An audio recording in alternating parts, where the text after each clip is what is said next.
Olá, você está sintonizado na TV Medium Brasil. Este é mais um episódio do nosso programa 20 Minutos com a TV Medium Brasil.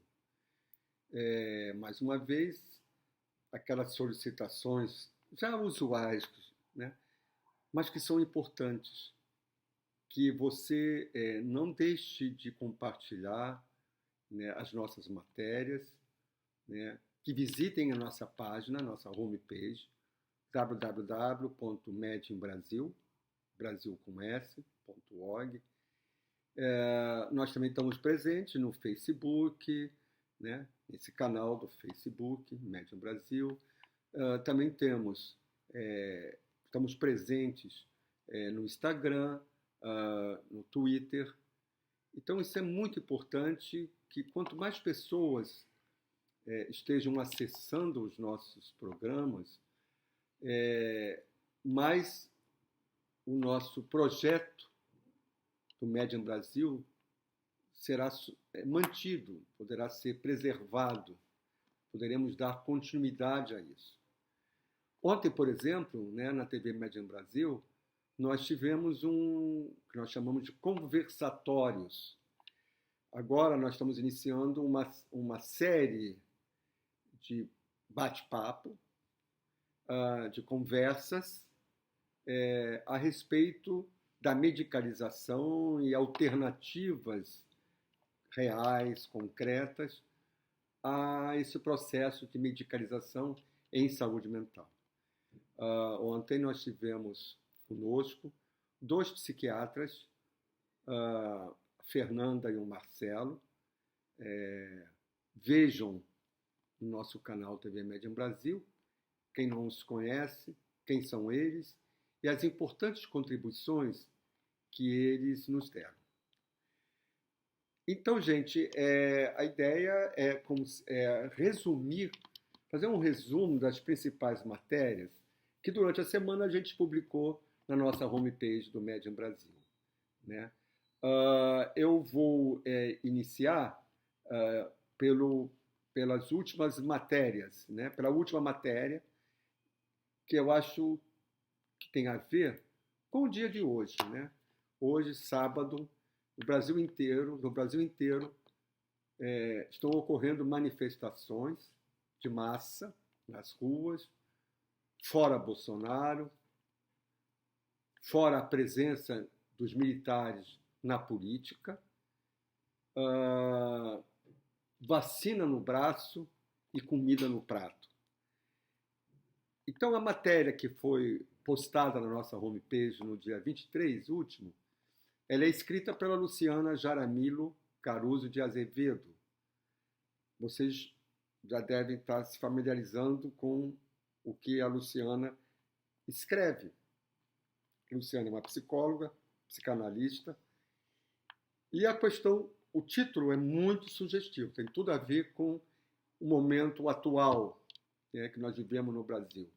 O título é Negacionismo e as ameaças democráticas na produção de patologias.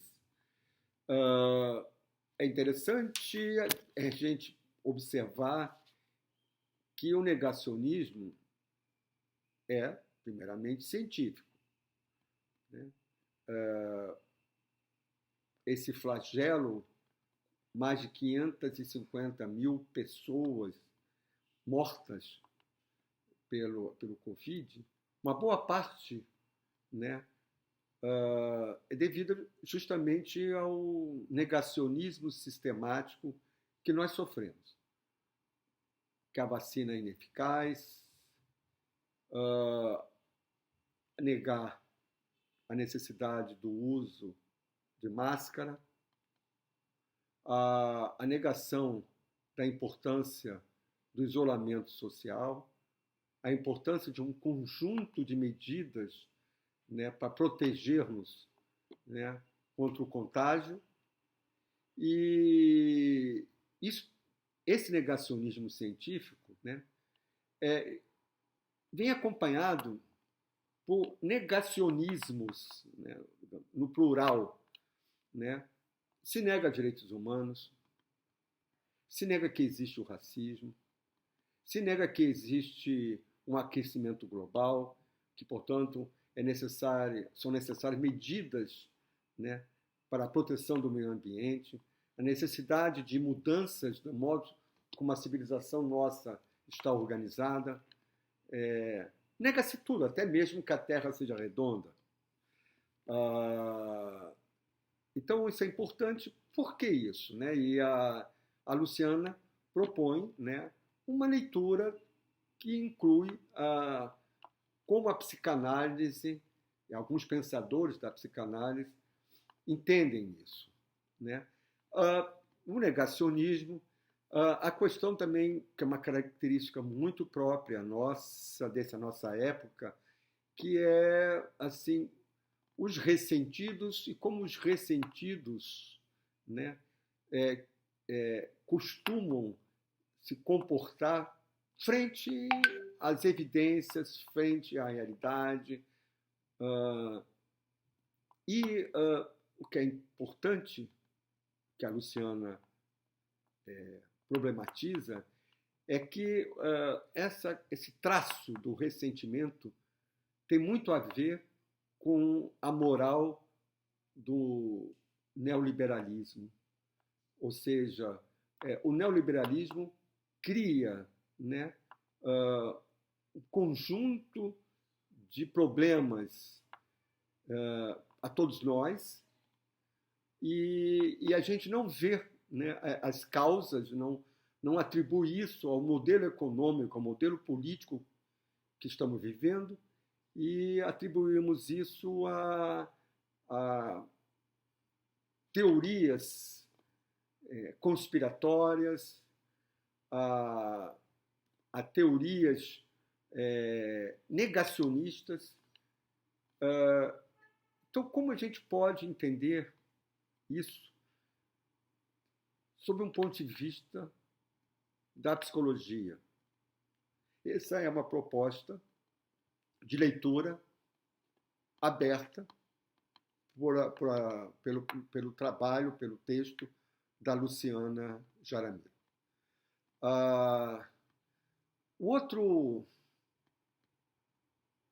outro assunto que foi objeto nessa semana da nossa homepage é a respeito de uma matéria, de um artigo publicado, estou aqui procurando, gente.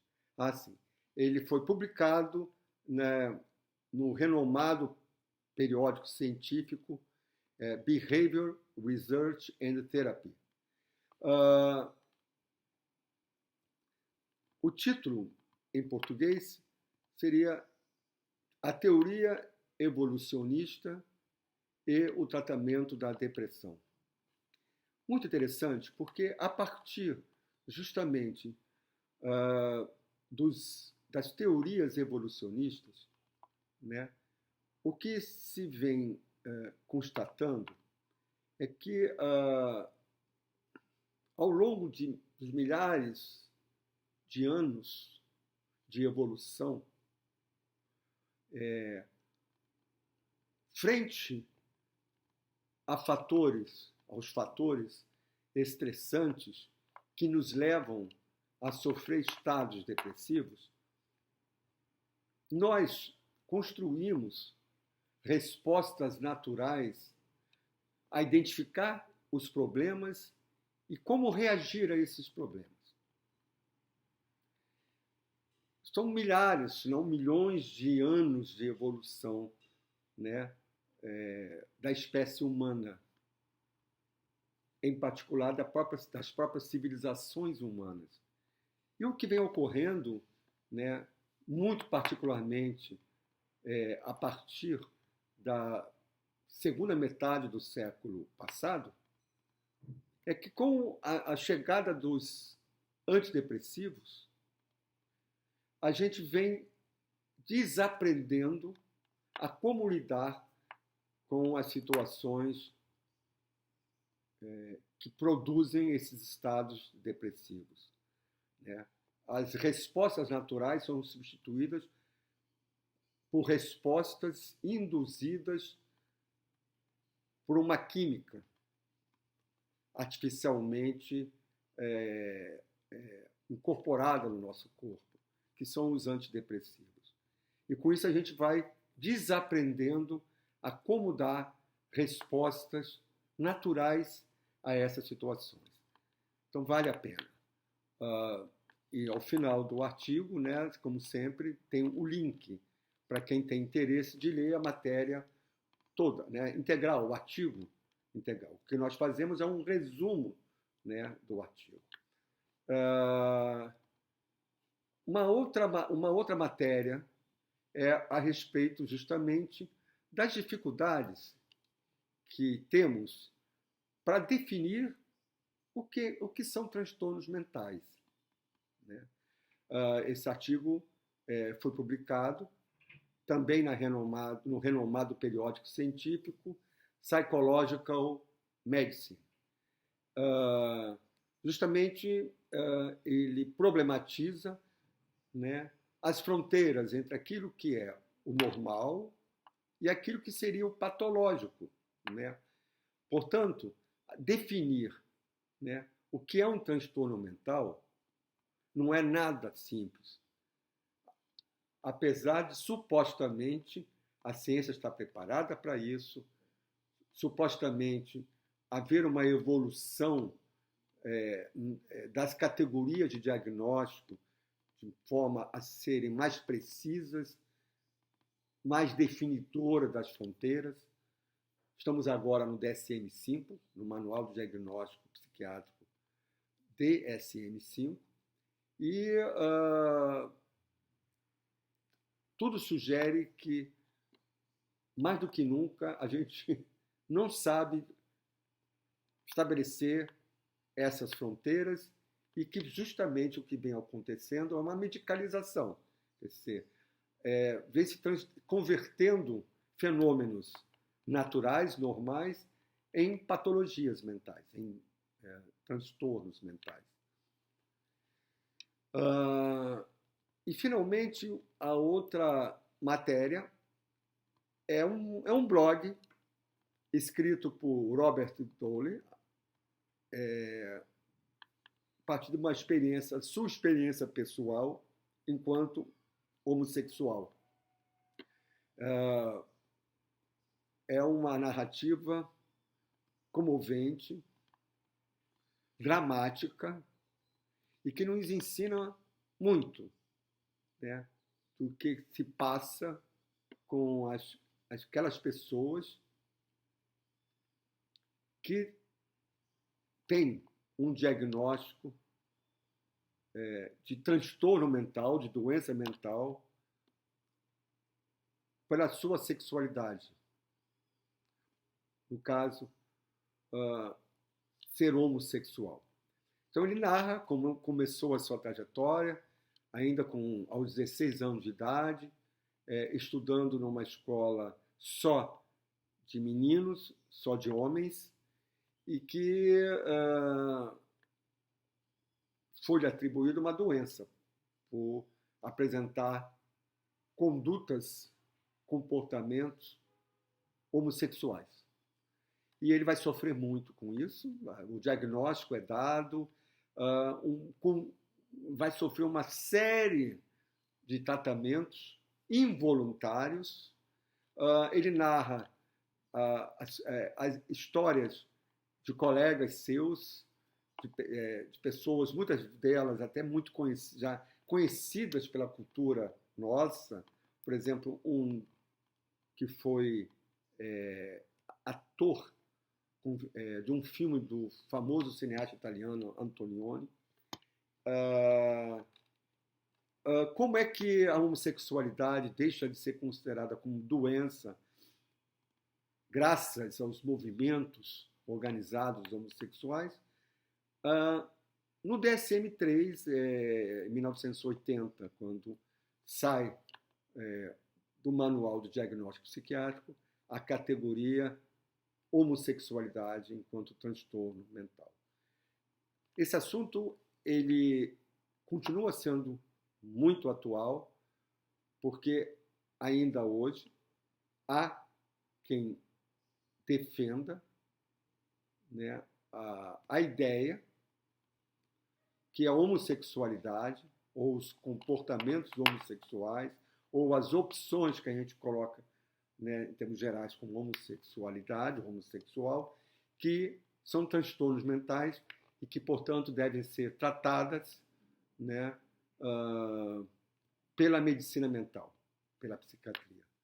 Então, eu acho que é uma leitura densa, porque são algumas páginas, né? Por exemplo, a luta contra a homofobia, como um pouco da história dessas lutas, né? Pelos movimentos, né? No mundo inteiro, muito em particular Estados Unidos, Canadá, Inglaterra, e como muitas vezes, né, a homossexualidade reprimida está relacionada até mesmo com o diagnóstico de esquizofrenia, e assim por diante. Então, recomendo a leitura desse blog, que foi publicado na nossa homepage no dia 17, último, né? 17 de julho. Então é isso que eu tenho para dizer hoje. Eu espero que esteja atendendo às expectativas de cada um, de cada uma. Por favor, não deixem de compartilhar nas suas redes sociais e até a próximo encontro nosso, próximo episódio. Tá? Uma boa semana para todos.